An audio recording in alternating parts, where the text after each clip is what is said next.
റജില, അതായിരിക്ക ചായ.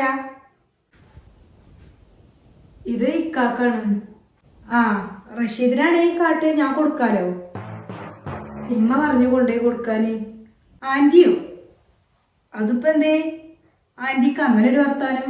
ഇതുവരെ ഞാനെന്നെ കൊടുത്ത്. ഞാൻ വന്നത് തൊട്ടേ ഞാൻ തന്നെയാണ് കൊടുത്തോണ്ടിരുന്നത്. അത് ഞാൻ തന്നെ ഒഴിഞ്ഞ് അങ്ങോട്ട് ചെയ്തോണ്ട് കേട്ടോ. ആന്റി പറഞ്ഞേക്കണ അവര് ഇറങ്ങണമെന്ന് എനിക്ക് ബാധകമല്ല. ഈ അവിടെ നിന്ന് കുക്ക് ചെയ്താൽ മതി, ഞാൻ കൊടുത്തോണ്ട് അങ്ങോട്ട് കാട്ടും. ആ അങ്ങോട്ടാ, ഈ ബാക്കിയുള്ള ജോലിയാൾ തീർത്തോട്ടോ.